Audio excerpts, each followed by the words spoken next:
The Greater Dipton Catchment Group is a really strong community catchment group, and they spent quite a few years making sure they got the right project for them.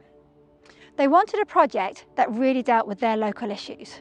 They wanted one that was farmer-led and community-led, and they wanted one that was very aspirational. It not only helped their community, but other communities in Southland and beyond, and I think they nailed it with carbon neutral Dipton.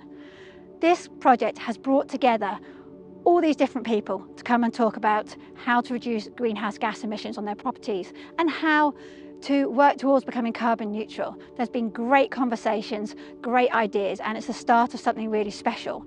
So we have 5 case study farmers. They're all local to Dipton, 2 dairy farmers, and the 2 dairy farmers run their businesses slightly different.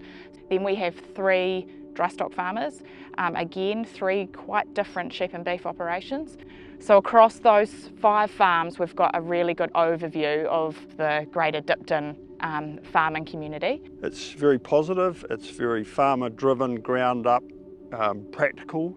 It's such a topical thing just now with Hiwaka Ekanoa going on in the background and all the regulation coming in. I think it's really great to front foot it from the ground up and think about what we can actually do on farm, and that it's maybe not as big and scary as we think it is. I'm a real fan of Dipton, where I live, and it's pretty cool of us taking a step forward into the unknown around this climate change stuff. Everyone's a bit scared about it, not really too sure. So I quite like that we're brave enough to start talking about these issues that are really hard to tackle. I think it's really cool, the buddy groups, and having that and being able to involve other people. So it's not just focused around us case study farmers, although that's really cool that we get all that extra information, but that we're involving other people and sharing the journey along the way. It was a very safe space for us to chuck ideas around. Nobody was going to criticise anybody for a wacky idea or whatever it was. I mean, that's the secret to brainstorming in a way, is that, you know, you want to hear all the ideas, no matter how wacky they are. Well, we were sort of hoping that we'd get as much out of the buddies as they got out of us. When we were going through, we had some good conversations about how our farm might look different and what sort of things we could potentially change, where trees might look good, and what they thought of our farming system. We've had to be really open and honest about the way we run our farm. So they've been quite good in coming up with ideas and maybe different mitigation options. What I would say is that it's the sharing of ideas. So the things we've talked about up there, on the way home I'm thinking about it in my own mind to take to my own property, and that's how we hope the project might work, is that all those people will and their knowledge will sort of disseminate out into the community. So we've had Chris Beatson from AgriMagic. He's been the consultant on the farming side. He came and did a bit of an overview of the farm, ran it through Overseer, which gave us the baseline modelling for what our farm emissions were. And then he's going back our different mitigation options. He's going to run those through Overseer as well, so we have a like-for-like comparison. And then that's going to give us a pretty direct comparison.